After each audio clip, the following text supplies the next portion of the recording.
Good evening. Can you folks in the back hear me? Excellent.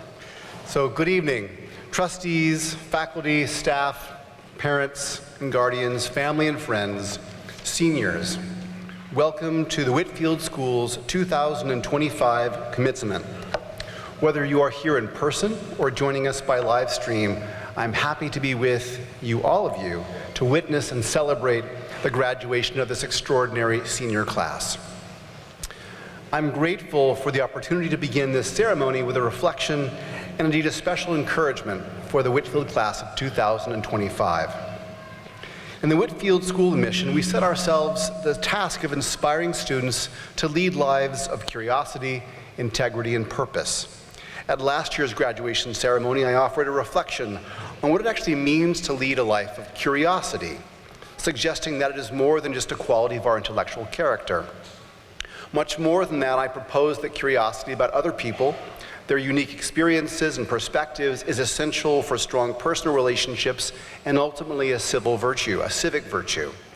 A genuine desire to understand the point of view of those with whom we differ can help us discover areas of agreement, shared values, if nothing else, our common humanity. Curiosity is thus the foundation for a healthy and functional democracy. Leading a life of curiosity is an ethical commitment to recognizing other people in all their human complexity. This year, I'd like to think more deeply with you about what it means to lead a life of integrity. Juniors, I give you one guess about what my topic next year will be. The word integrity comes to us from Latin by way of French, a linguistic sibling to the words integer, integrate, integral, and so on. Originally, integrity meant the physical fact of wholeness or completeness, signifying that a thing was unbroken or pure, rather than being fragmentary or a jumble of collection of mixture things. The implication was that such integrity, such purity and wholeness was a good thing, a source of strength. Integers in math are whole and complete, without fractional or decimal parts. When a wall or building fractures or fragments into pieces so that it is no longer one thing, it loses its structural integrity, becomes weak, and ultimately collapses. Over time, this meaning of wholeness and completeness and strength became a metaphorical way of talking about a person's character. Of course, being a person with strong character is something you know a lot about, graduates.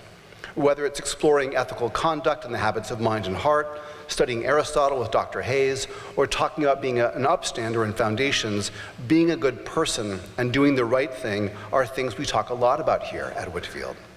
And I have no doubt that these are lessons you learn throughout your schooling and from your parents, guardians, and family growing up. From a young age, of course, all of us are encouraged to tell the truth, not to harm others, not to take what isn't ours, to keep our word, and so on. Assuming this foundation, I'd like to explore in more detail three aspects of leading a life of integrity, a life of ethical wholeness and strength. The first point I want to highlight is that to lead a life of integrity means doing the right thing even when it's the hard thing, maybe especially when it's the hard thing. We don't applaud necessarily a winning sports team when they beat a weak opponent. That's not asking much. By the same token, doing the right thing when it's the easy or safe thing or involves no effort, that's nice, but not necessarily worthy of our admiration. It doesn't prove a lot. On the other hand, doing the right thing when it might be in your own self-interest to do the wrong thing or to do nothing at all, that's the proof of our integrity. From this point of view, there's something selfless or self-sacrificing or even courageous about being a person of integrity. We admire, as we should, figures in history who stood up for what they believed to be right in the face of hardship, suffering, even physical violence. On a smaller scale, being a person of integrity can be as simple as defending someone from bullying or verbal abuse, risking friendships or our social standing for what we believe is right. So there's something heroic about integrity, whether we're talking about a world historical figure or a courageous citizen or a brave middle schooler. If what we might call heroic integrity is by definition visible for all to see, this second sense of integrity I want to talk about is often invisible. Because leading a life of integrity means doing the right thing all the time, even when no one is watching. In fact, for most of us, most of the time, integrity is a matter of consistency, the slow accretion of small decisions and actions that no one will ever know about. Paying our taxes, obeying the speed limit, stopping at stop signs, holding the door for someone at the post office, turning in your own work as a homework assignment, saying good morning to a stranger. These small, countless acts of doing good and doing right are the threads from which a life of integrity is woven. In and of themselves, individually, they may not seem like that much or very important, but taken together, day after day, year after year, they reveal us for the people we are. At the same time, when we add them all up, these thousands upon thousands of small decisions we make every day, our actions and our words create the community of which we are a part. We can say that we're a community committed to kindness and trust, but it's only by respecting the backpacks lying in halls and not taking what isn't ours that we make it true. The green piece of paper in my pocket is worthless in and of itself. It's just a piece of paper with some ink on it. But it becomes valuable because we all act as if it is.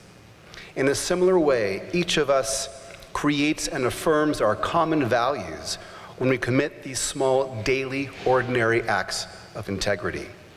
The everyday heroism of doing right, doing good, and being kind is the foundation for a healthy and vital community, whether it's Whitfield or St. Louis or our United States. So yes, be brave, stand up against injustice, protect the weak, care for those who are suffering, speak the truth when it would be easier to lie or to be silent. Yes, of course, yes, commit heroic acts of integrity. Our world needs them. But also, and just as importantly, lead a life of integrity. Create the community you want and affirm its values by following the rules and by observing basic norms of decency and civility. Throughout your day, every day, wherever you go, leave a trail of ordinary kindness and rightness and truth and trust in your wake. But there's a tension or a paradox here. On the one hand, I highlighted what I call heroic integrity, and we sometimes celebrate those who are brave enough to stand up for what they believe is right, even and especially when they are standing up to convention or tradition, or even the law itself. That's what civil disobedience is. On the other hand, I have suggested that conforming to traditional norms of civility and affirming shared community values is equally important and praiseworthy. Because not everyone who rejects traditional and conventional values is worthy of our admiration. Sometimes they're wrong. And not all of the socially dominant ways of being and doing, including laws, should be preserved. Sometimes they need to be challenged. So how does a person of integrity know what to do? The bad news is there is no easy answer. And part of being an adult is realizing that there is no rule of thumb to know when you should question or reject what you've been taught to be true, and when you should affirm it and defend your basic values and beliefs. And so my third and final observation is that leading a life of integrity can be uncomfortable. It can be a confusing one without easy answers. But it is in those very moments when you are genuinely torn between competing visions of what is right. Those moments when you actively grapple with opposing points of view, when you are willing to admit the strength of the arguments against your own perspective, when you are willing to accept evidence that undermines your own beliefs.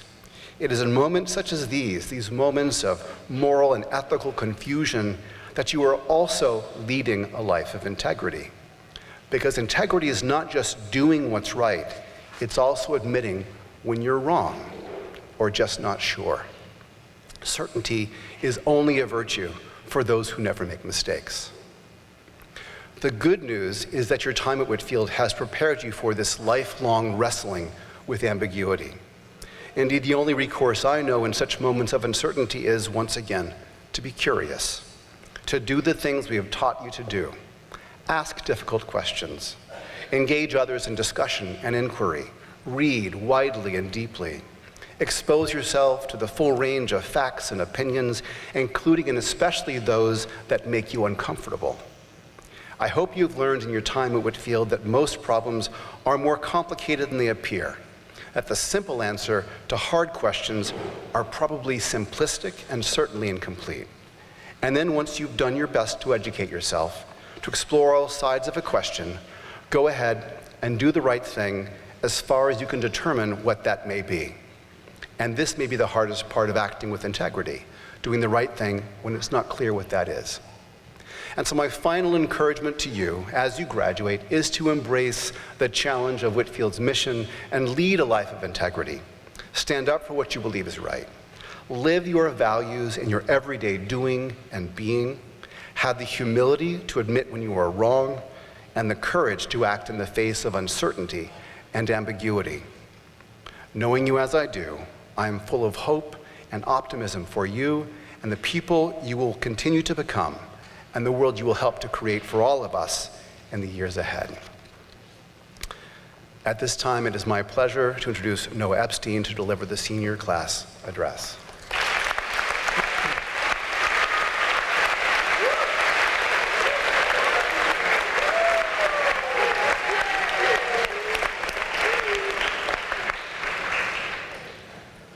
Throughout my entire time at Whitfield, it seems like my classmates and I have been doing one of two things. Either forming the group of friends we spend our time with, or spending time with them. Alongside educating ourselves academically, we were educating ourselves on how to operate as members of a community. By sophomore year, it was pretty well known who was good friends with whom, and who wasn't. But at the start of this school year, I began to notice something interesting about our class. I couldn't quite put my finger on what it was until about the second semester. Something had changed about the way we interacted with each other. The social walls, so to speak, that had been put up between friend groups seemed to go away. I saw friendships form between people that I never would have predicted, and I learned huge things about people that I'd spent the past 6 years of my life with. People began branching out past their friend groups, and it was as if there was a collective shift in mentality. People stopped caring about that thing that happened in 8th grade. Some of my best friends, who had never done theater in their lives, tried out for the musical and killed it. People took ownership over their role in the Whitfield community. It was as if everyone suddenly just wanted to be friends. It didn't make sense to me how we'd all spent the last 4 to 6 years together, but now, all of a sudden, once we've reached the end, everyone decides to open themselves up. But then I thought about it. The pressures that we'd been facing throughout our time at Whitfield were no longer present. Let's be honest, the academic pressure was pretty much gone. By the second semester, most of us had an idea where we were going to college. The social pressures were gone. As bittersweet as it is, 2.5 months from now, the Whitfield class of 2025 will be scattered across the country. In fact, some of us won't even be in the country. There were no longer any disadvantages to putting ourselves out there, because if we made fools out of ourselves, it wasn't long before we would get to start new. I'm sure most of you are familiar with the term senioritis, the idea that as you reach your final year of high school, your motivation and academic performance will plummet. But I think senioritis is misunderstood. I don't think senioritis is a lack of motivation. I think instead it's a shift in priorities, a realization that the things we've been so preoccupied with were never the whole picture. I give credit to senioritis for building this bond within our class. So as we leave high school and enter the next stage of our lives, it is my hope that we can put ourselves out there without the fear of judgment, that we can approach every person we meet with the hope that they may become our best friend, that we don't worry so much about that test grade and worry more about spending time with the people that truly matter. It is my hope that each and every one of us can live life with a little bit of senioritis. With that being said, I'd like to take this opportunity to thank some of the people who have made our class's time at Whitfield so valuable. I asked my classmates about some of the people who had the biggest impact on their time at Whitfield, and there were a few names that kept popping up. I would like to thank Miss Ringy and Miss Greathouse for always ensuring the success of our class, and for putting up with us for the past 7 years. You guys truly made it all happen.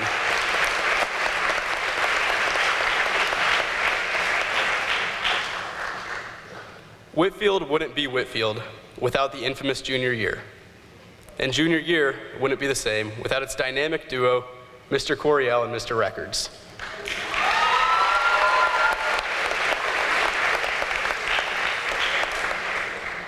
Thank you for truly pushing us to our limits and helping us discover what we were capable of as a class. One of the names that I heard the most from my peers was Miss Foster. I never actually had a class with Miss Foster, yet somehow I ended up in her room at least 3 times a week.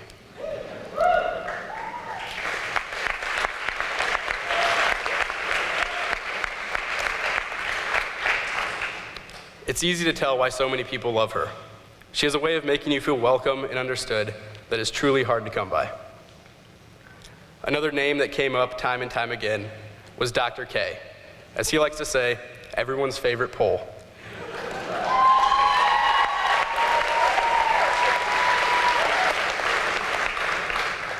I believe I speak for the grade, but I'm certain that I speak for Econ Section 2 when I say that your class was simultaneously one of the most informative and enjoyable classes we've ever had. You'll always have a place in our hearts. One of the teachers who has had the biggest impact on me personally was Senor Casado. And I know the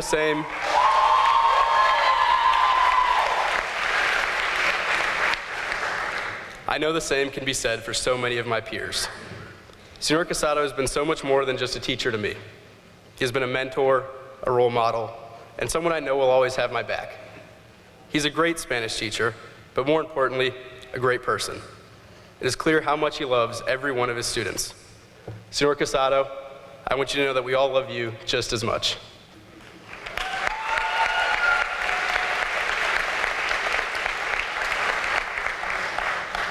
I would love to mention every teacher, administrator, and staff member who has impacted our class, but if I did that, we probably wouldn't make it dinner on time. So let's just give a round of applause for the entire Whitfield community.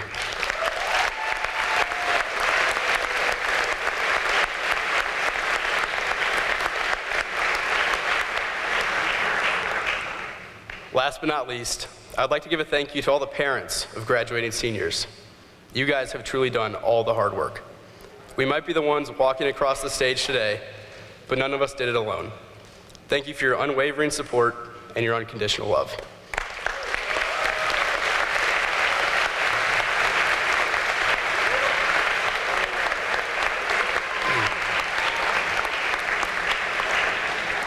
Thank you, Noah. I think we all could use more senioritis in our lives. It is a long Whitfield tradition to honor the contributions of extraordinary adults in the Whitfield community with special recognition at graduation. This evening, it is my honor to present 2 awards. The first, the Louis Lazarus Award, is given to a senior parent to honor an individual who has made a significant impact on Whitfield students with their energy and dedication. The recipient is a parent who is insightful, involved, inspiring, supportive, positive, and respectful of others. This award is given in memory of Louis Lou Lazarus, father of Ted Stewart Lazarus, class of 1996. Tonight, we recognize a parent whose dedication to Whitfield has been both steady and wholehearted, Shelley Edwards. Since 2015, when Shelley's oldest son joined our community as a 7th grader, she has been all in, showing up, pitching in, and making Whitfield a better place for all of us. Now, as her youngest son prepares to cross the stage as a member of the class of 2025, we pause to express our gratitude for the many ways she has strengthened our community over the years. Shelley has been a constant presence, whether cheering on her sons at cross-country meets, tennis matches, or instrumental ensemble concerts, or working behind the scenes to make sure our events and traditions run smoothly. From green and white games to Grand Friends Day to the day of play, she has been there, not because she had to be, but because she believes in what this community can do when we come together. Shelley has led by example, serving as president of Parents Council and stepping up wherever she was needed, whether that meant welcoming new families or working the campus store. Her generosity of time and spirit has made a difference for students, faculty, and parents alike. Shelley's fellow parent council leaders often joke that she's leaving Whitfield with an entire encyclopedia of institutional knowledge in her head.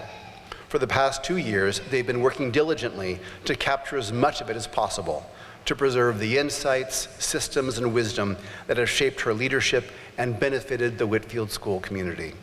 One of the things I most admire about Shelley is how she shows up, not just for her own children, but for all of our students.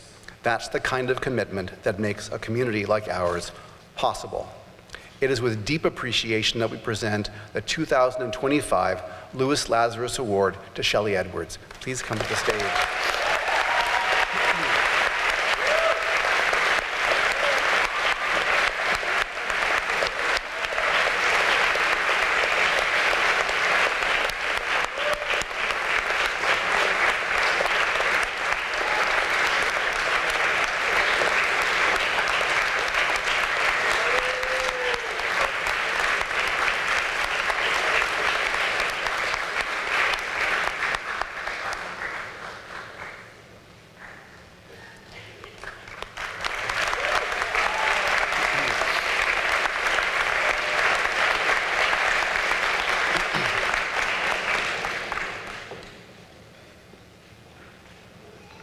It's now my honor to present the Mary Lai Burke Award, which is given in honor of Mary Burke, who led Whitfield from 1984 to 2004. This award is given to an individual whose commitment to the Whitfield School has been passionate, whose values concerning education reflect those of the school, and whose expertise has resulted in the further development of Whitfield in a significant way. This year, we are proud to present the Mary Lai Burke Award to someone who has embodied these qualities across 5 decades of support and service to the school, Ron Fox.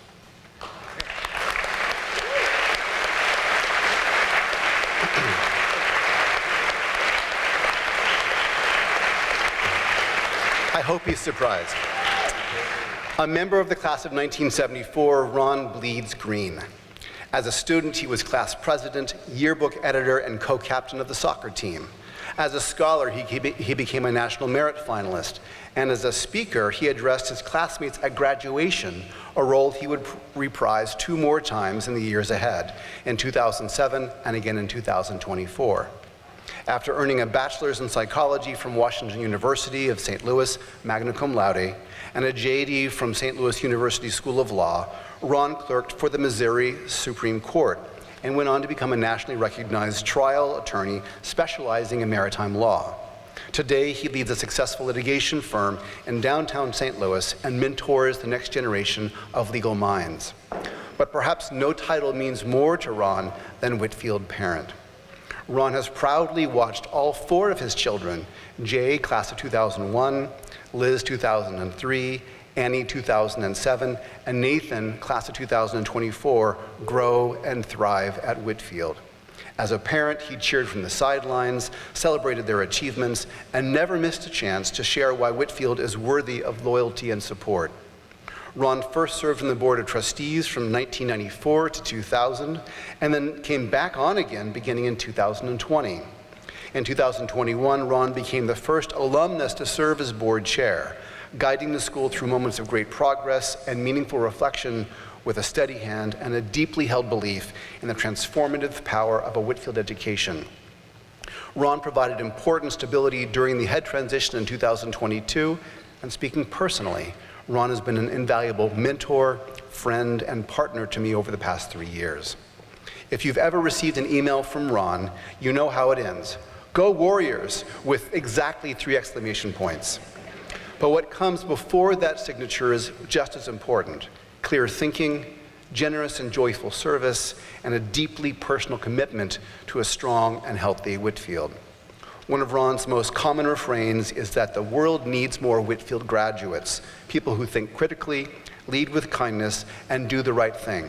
Certainly the world needs more Ron Foxes. It is with admiration and gratitude that we present the 2025 Mary Lai Burke Award to Ron Fox.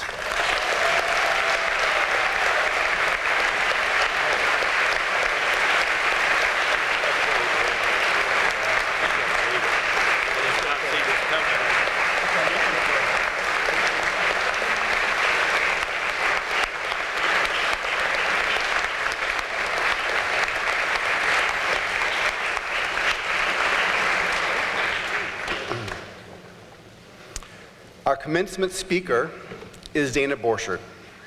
Dana, a 2001 Whitfield graduate, partners with leaders and organizations to help individuals and teams be more effective and engaged in their work. She believes that we spend too much time working not to enjoy what we do. Dana has a unique understanding of the brain's many facets, both psychological and physiological, thanks to a PhD and a Master of Science in Industrial Organizational Psychology from St. Louis University and a Bachelor of Arts in Psychology from University of Iowa, with an emphasis in neuroscience. Dana is a practicing industrial organizational psychologist, also serving as a senior vice president and Colorado market leader at CMA Global Incorporated. In her role, she works with clients and organizations while leading and mentoring psychologists. Dana has co-authored publications and presented many professional papers throughout her career. She is active in community fairs, as she's been able to chair the St. Louis Children's Hospital Young Friends Board and the United Way of Greater St. Louis Young Leaders Society pre-pandemic, and now volunteers with the Aspen Education Fund and Aspen Valley Ski Club. Dana's niece, Brielle, is a member of the class of 2028, and her nephew, Tanner, is on stage with us this evening. Please join me in welcoming Dana Burchard.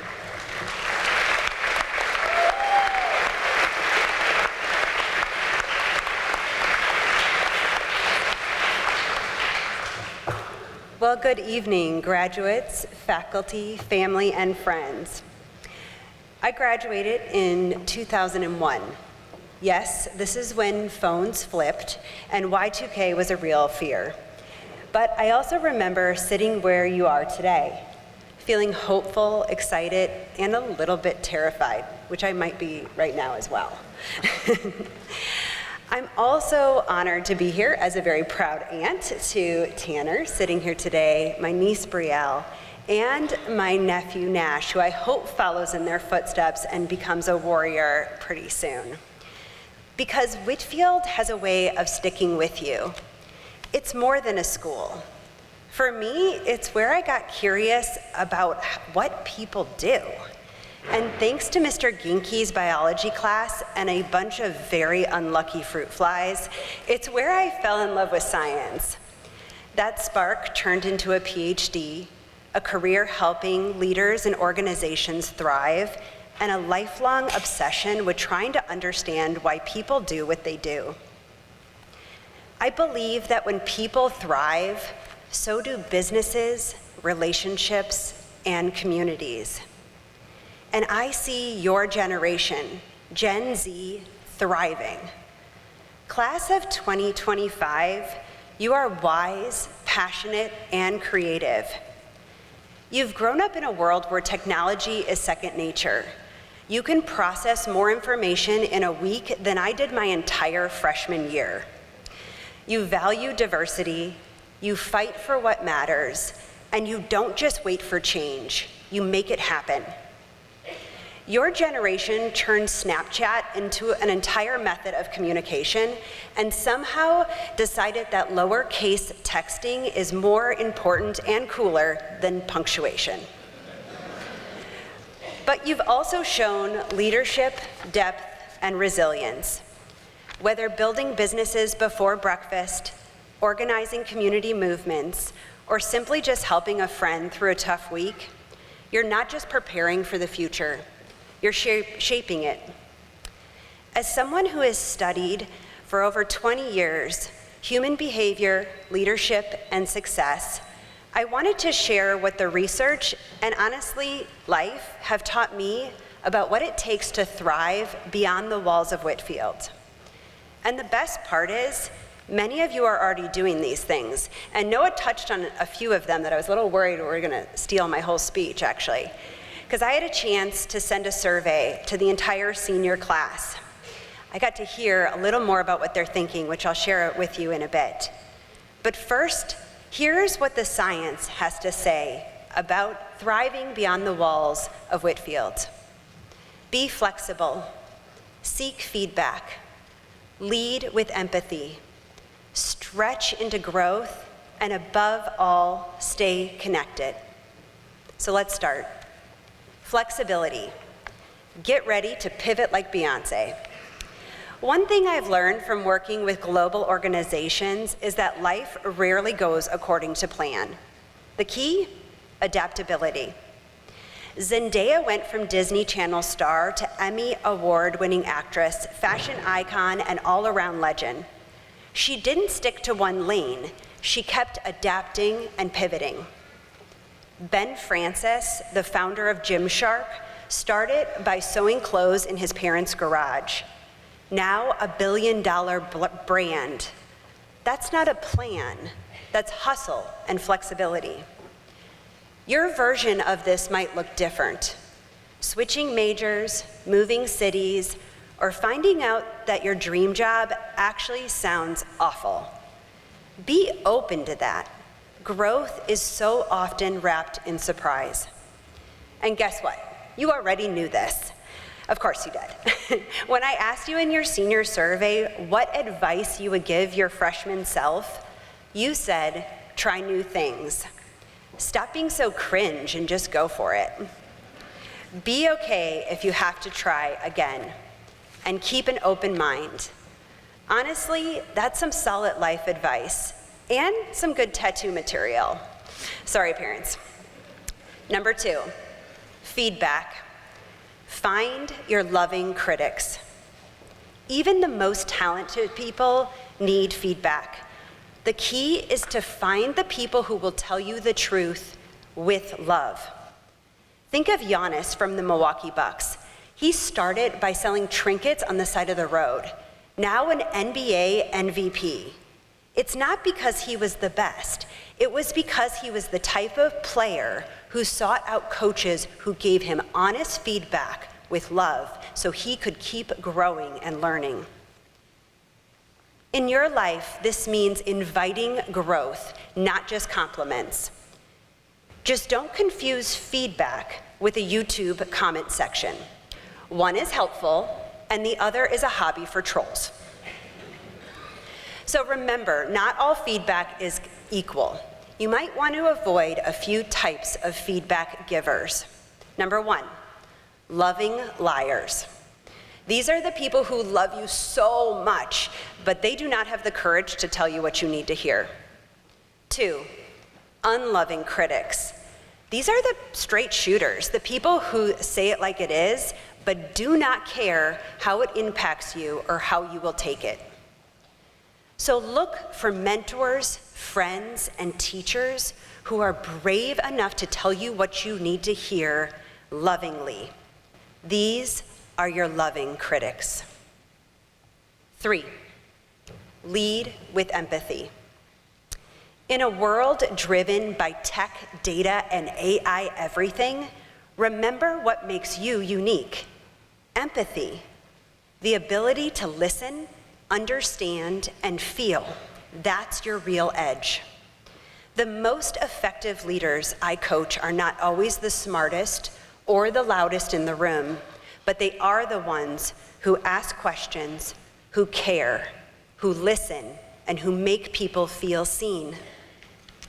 So lead with empathy and bring your whole selves into every room, whether that is the classroom, your dorm commons, or a new job. Ask questions, be kind, and make people feel like they matter, because they do. Number 4, this lesson is simple, yet hard. Stretch into growth. Don't stay where it's easy. Get uncomfortable and try things that might not work. That's where real growth happens. Think of Billie Eilish. She has reinvented her sound, style, and self over and over again, all while staying true to who she is. A growth mindset means I don't know it yet. It means seeing failure as a part of the process, not the end of the road. My kiddos, who are somewhere here today, although I don't know where one of them went, are 9 and 6. They are avid downhill mountain bikers and freestyle skiers. And I tell them before every practice that if they aren't falling down, scraping their knees, or getting uncomfortable, they are not learning and growing. And I will tell you, this leads to some tears on my part. But it also leads to a diminished fear of failure.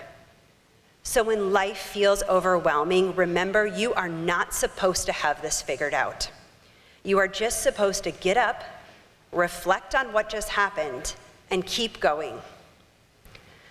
All right, we're almost done. Number 5, above all, stay connected.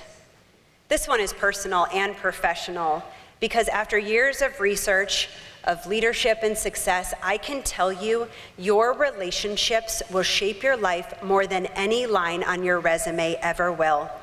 And guess what? This is backed by science too. The Harvard study of adult development, a longitudinal 85-year-long study, has shown that the best predictor of health, happiness, and success is not your bank account, your grades, or your job title. It is the quality of your relationships. In other words, FaceTiming with your best friend rather than doom scrolling is success. So don't just network, nurture. Don't just follow people, really connect. The people you laugh with, learn from, and grow beside, they are your anchor and your launch pad. Your senior survey shared with me that you, again, already know this, and Noah just confirmed it in his talk.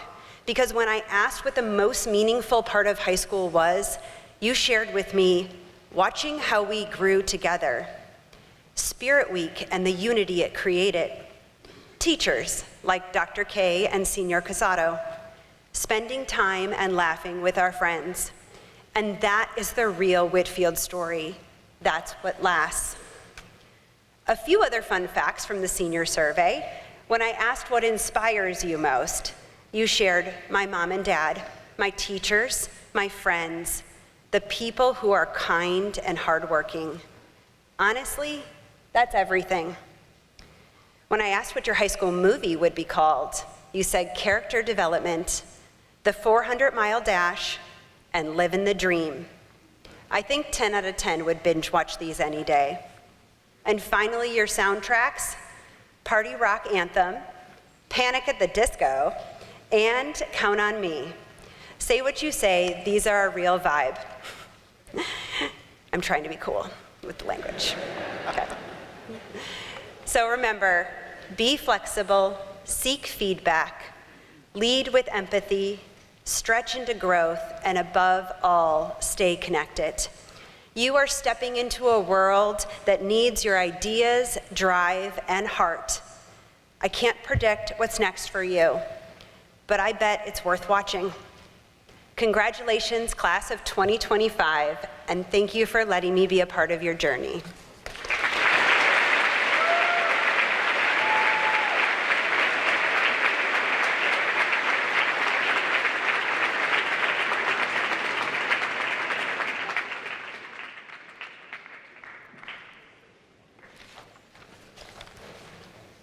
All right, seniors, you ready?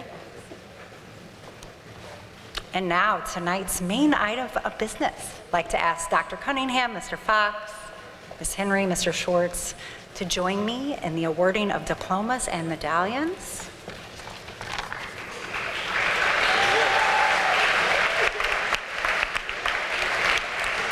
Mr. Yashua, are you ready? Please rise, people. Yashua, Sarah, amen.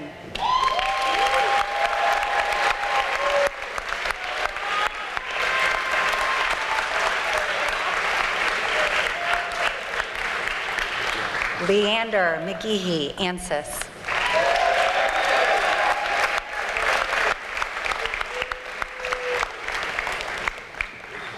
Roman Gabriel Angieri.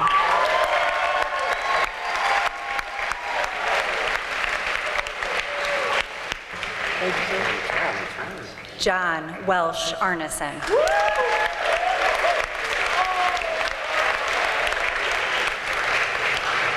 Isabel Maria Eimerich.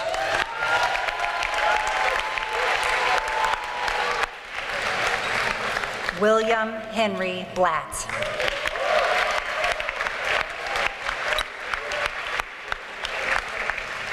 Bartley Alexander Buchheim.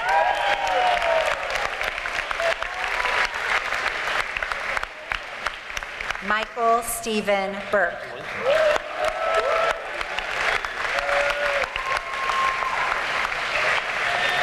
Haley Aliza Broussard.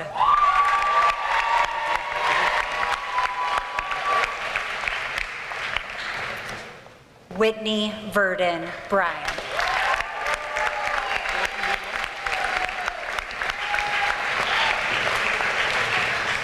Adam Moss Capilupo.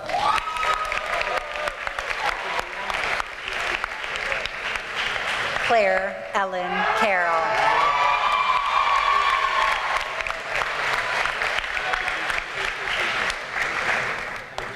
Caleb Nelson Carter.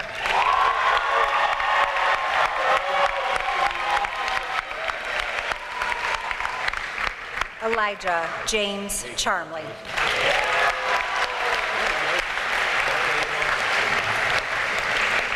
Grace Mia Cooperstein.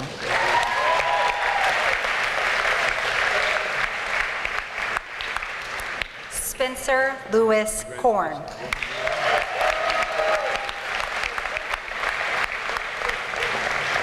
Caroline Friederica Dahlhoff.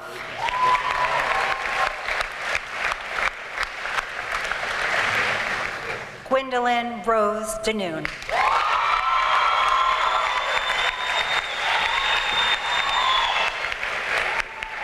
Caden Tyler Edwards.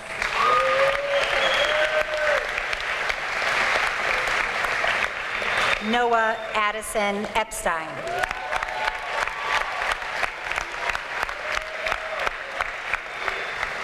Leah Ann Fisher.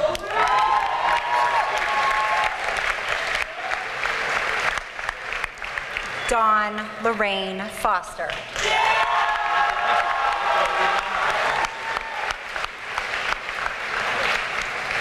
Joseph Antonia Garcia Dominguez.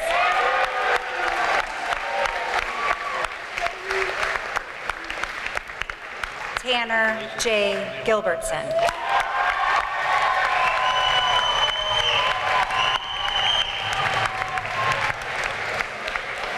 Noah Green.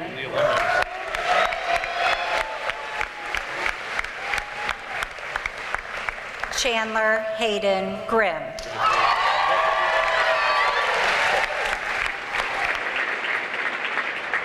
Alyssa Nicolette Gutierrez.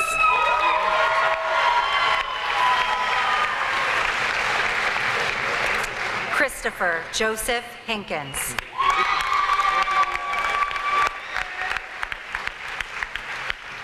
Hayden James Bean Hughley.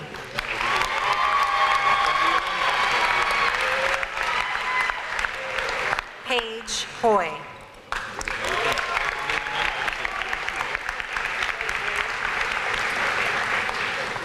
Diana Ellie Hunnigan.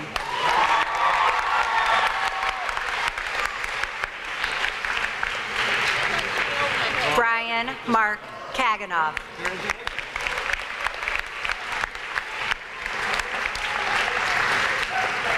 Joseph Maxwell Klein.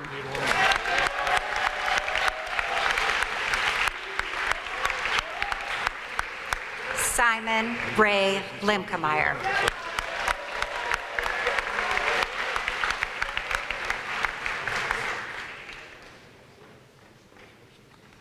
Okay, and we'll take a little break here as we switcheroo.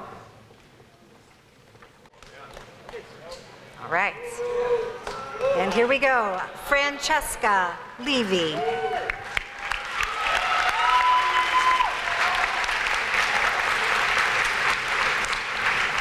Jordan Isaac Litvag.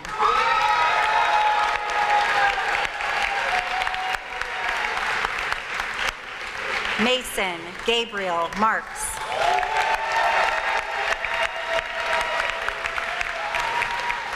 Nora Joanne McPherson.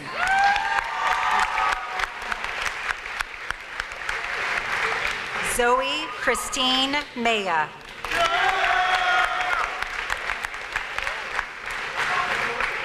Adam Jama Mahmood.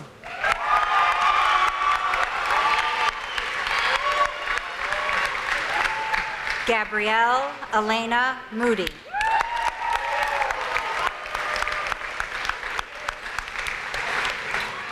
Nicole Morcos.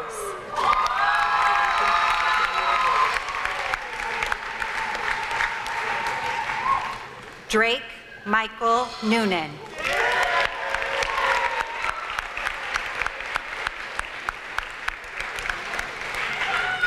Cade Atkinson Ott.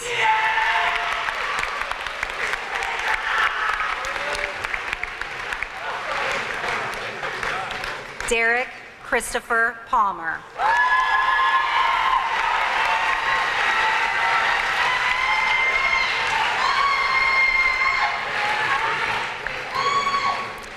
William Richard Parker.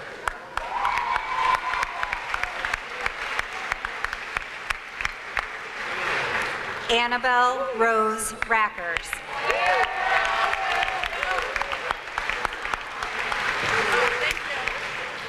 Jack Anthony Ryder.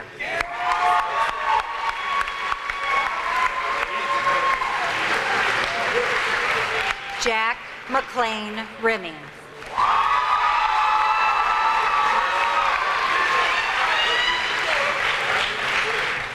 Eldridge Cayman Rome.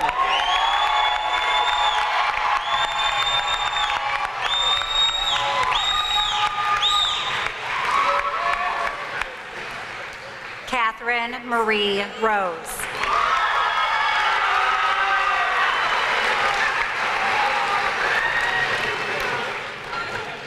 Juhi Roy.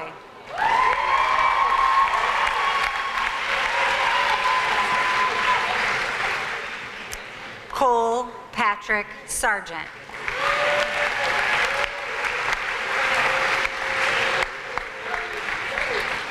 Mia Schlattman Penalba.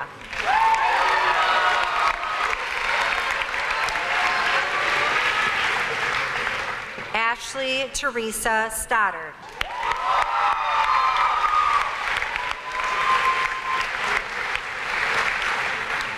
Anna Claricita Struckoff.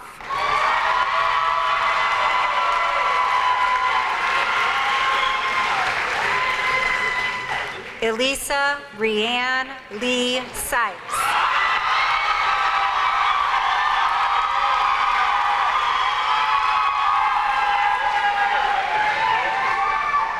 Emil Myers Tate.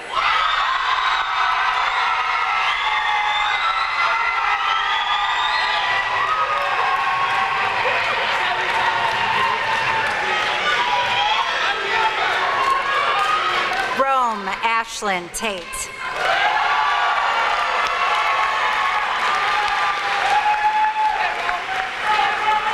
Yusuf Teal.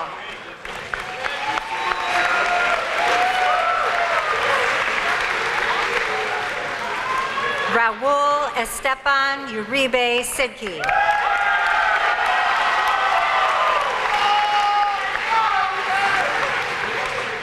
Jillian Isabel Von Cloa.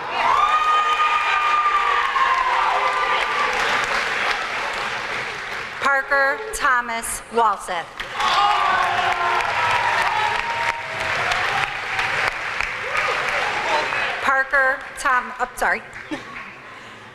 Kayla Emily Ward.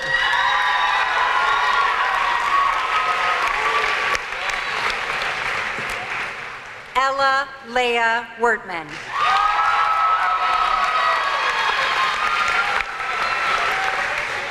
Kali Akila Whitfield.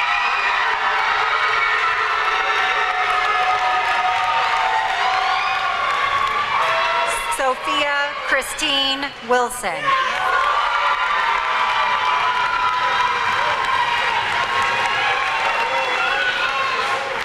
Avram Dov Yosef Wise.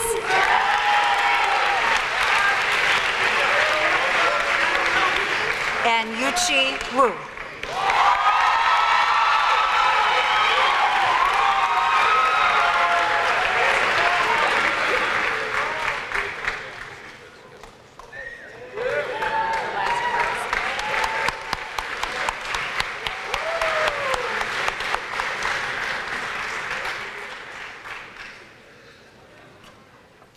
We have 3 short things left to do. First of all, please join me in congratulating the class of 2025.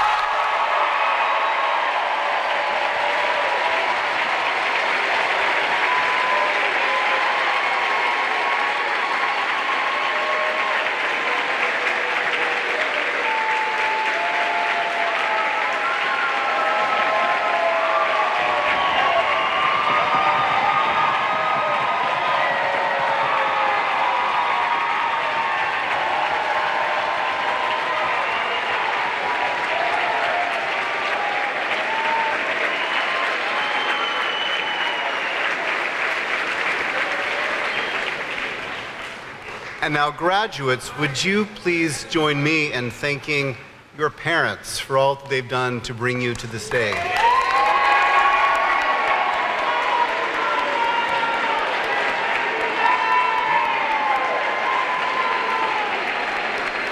And thank you, and thank the faculty and staff as well.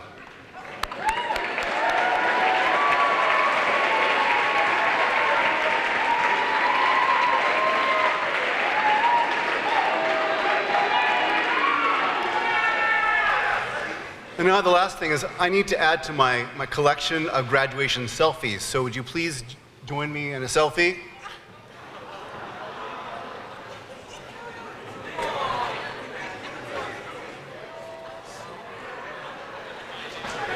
Thank you.